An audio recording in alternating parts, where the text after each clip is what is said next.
if we're winning, there's nothing to be pissed about. I'm not sure where he is exactly in terms of health-wise, but I'm hoping that we get him back as fast as possible because he means so much to this team. I'm like, what the heck happened? I'm like, what? And then I'm going online on Twitter to find out like what's going. And I'm just, why the fuck? What are we doing? I don't understand like why that would happen. And it was just a very frustrating moment. It's just a really awful thing to kind of be out there. It's an awful thing to be a part of as a fan base, as an organization. And for that player, just like, man, this sucks on so many levels. He has to be smarter than this. He has to be better than this. Don't let this dumb behavior jeopardize the career and person and legacy you can build. You shouldn't let that jeopardize you. And listen, I've made mistakes too. I've gotten kicked out of fucking games for throwing a goddamn towel at a ref. Like, what are we fucking doing? You know what I mean? You just got to be able to keep your composure, understand that this team needs you, and you know what I mean? Just keep your blood pressure down, whatever you got to do to stay in that fucking game. Yeah. Woosah. Yeah, there you go. The old woosah. Chiefs 21, Chargers 27, Trav. Man. What are your initial thoughts, Trav? I mean, first off, I want to just give a huge shout out to Brazil, the fans down there, the everyone that made that thing run. It was such a unique and cool atmosphere. It was a bit of a different experience in terms of getting ready for the game and traveling all the way down there, and just the prep and everything that we had to go through. But at the end of the day, football's football. And the game and atmosphere was absolutely electric. We got to see a lot of people, a lot of friends and family, and or at least the football family. And it was a cool experience outside of us just not getting off on the right foot. And that's, again, I know it's kind of sounded like a broken record from last year's Super Bowl, but that's on us as leaders. And I'll take the most accountability myself. I wasn't ready that first drive. I ran into one of my guys and offed him out of the game. I literally took one of my players out.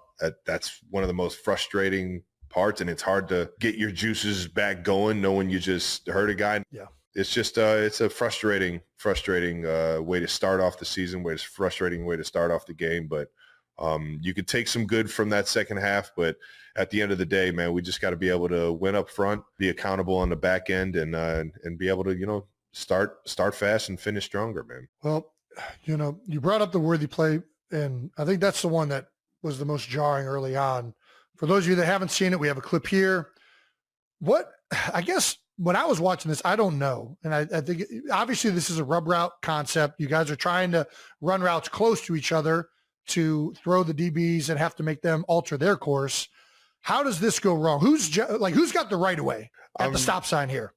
I'm supposed to be running my route at depth for Worthy, so it's frustrating for me. I was trying to kind of set up my guy to be able to get in a position and it all just happened pretty quick. And I just got to be better, man. I'm 13 years in the league. There's no excuse for me running into my own guys like that and being able to play fast and help him out. Worthy had his guy beat, and we're out the gate, and that game starts completely different. Right. Instead, I'm not sure where he is exactly in terms of health-wise, but I'm hoping that we get him back as fast as possible because he means so much to this team. And I was his biggest. Yeah, you've been hyping him up. Not just fan, man. I can see that guy and how hard he works, and I can see his game getting better. And I know he's going to take the league by storm when he gets back. The biggest thing is that he's one of our best players. Right. He's going to take that step into being one of the best wide receivers in the National Football League. Mm-hmm. And I run into him, and all of a sudden, one of the biggest pieces of the game plan is out of the game. For sure. One of the fastest guys in the league, and speed kills in this league is, now they don't have to worry about that.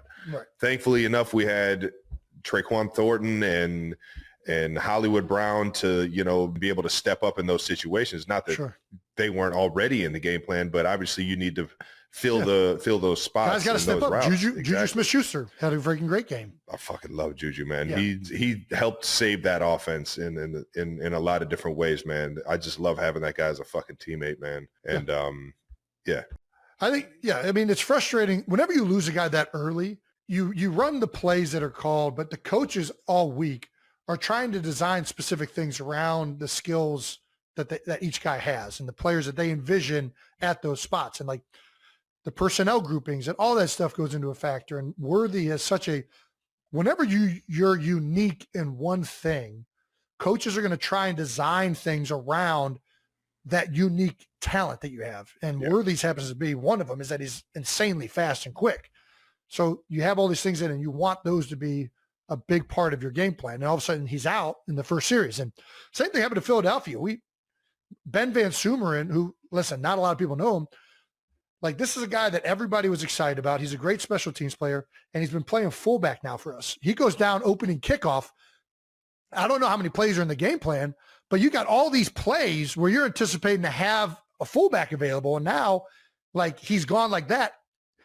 Those reps that you did during the week are now done. Like, you're not running those plays anymore. So that's one of the things that can really frustrate you about an injury early, especially when it's a guy that's very unique, who it's going to be hard to replicate that with. But anyways. Yeah. I owe my guy big time, man. X knows it. I felt like shit. I could barely even fucking play the rest of that first half, man. But we geared it up once I found out that he was, in better spirits than I imagined at halftime. So just tried to go back out there and win that thing for him. We also got a Big Yeti touchdown. So for people that don't know, this is a fake little bubble screen to the back.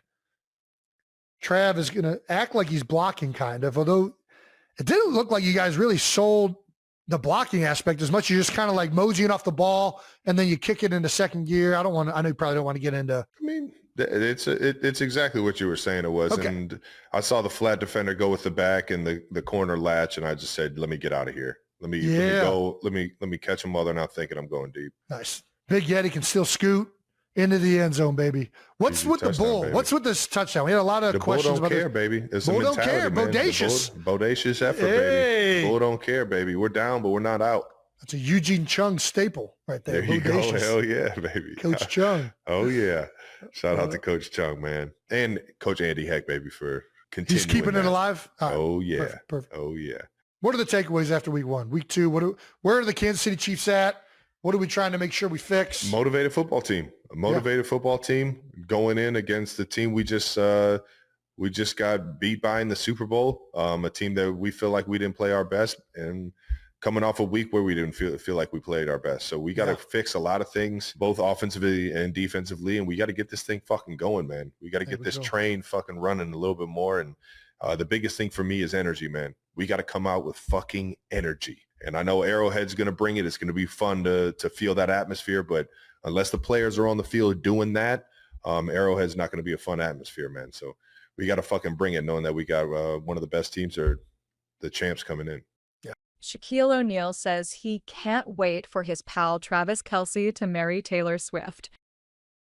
O'Neal, 53, tells he found out about the engagement of the year on social media, like everybody else, when Swift and Kelsey, both 35, announced their happy news in a joint Instagram post on August 26th. I heard about it on the net, like everybody else, social media. I saw it, but a lot of times you can't really believe it. So I reached out to a few people and they said, yeah, it's true. So it's awesome. Can't wait. I'm happy for him. I know Travis personally, O'Neal says, noting that he's only met Ms. Swift once before, when they crossed paths at the 2024 Super Bowl in Las Vegas. Listen, I'm all for it. May they last forever, he says of the newly engaged couple. Meanwhile, the Foreigner band made a formal offer on Instagram to perform at the engaged couple's wedding. Dear Taylor Swift and Travis Kelce, we know what love is, the British rockers wrote in an open letter featuring orange lettering and a mint green background that mirrored the life of a showgirl color scheme. We spent 40 years figuring it out, and now you guys have too. Please accept this as our formal offer to be your wedding band. Best wishes, Foreigner. An open letter to @Taylor Swift and @KilloTrav, Foreigner captioned the post. Foreigner has only one #1 Billboard hit, I Want to Know What Love Is, the lead single from their 1984 album Provocateur. Over the years, the track has been covered by several artists, including Winona Judd and Mariah Carey, who shared it as a single from her 2009 album Memoirs of an Imperfect Angel. Swift and Travis, both 35, became engaged in August. The pair announced their engagement in a joint post on Instagram with several photos from their floral-filled garden proposal on August 26th. Your English teacher and your gym teacher are getting married, firecracker, the cruel summer artist captioned the post. The Kansas City Chiefs tight end proposed with an Old Mine brilliant cut ring he designed with Kindred Lubeck of Artifacts Fine Jewelry, which was showcased in the snaps. 1 week after the couple announced their engagement, Travis opened up about the happy news on the Wednesday, September 3rd episode of his podcast, New Heights with Jason and Travis Kelce. His brother Jason Kelce initially brought up the topic, saying, "Travis, we gotta talk about it," to which Travis jokingly replied, "I don't think we do." In case you missed the Instagram post heard round the world, Travis and Taylor are engaged. Yay, Jason, 37, said.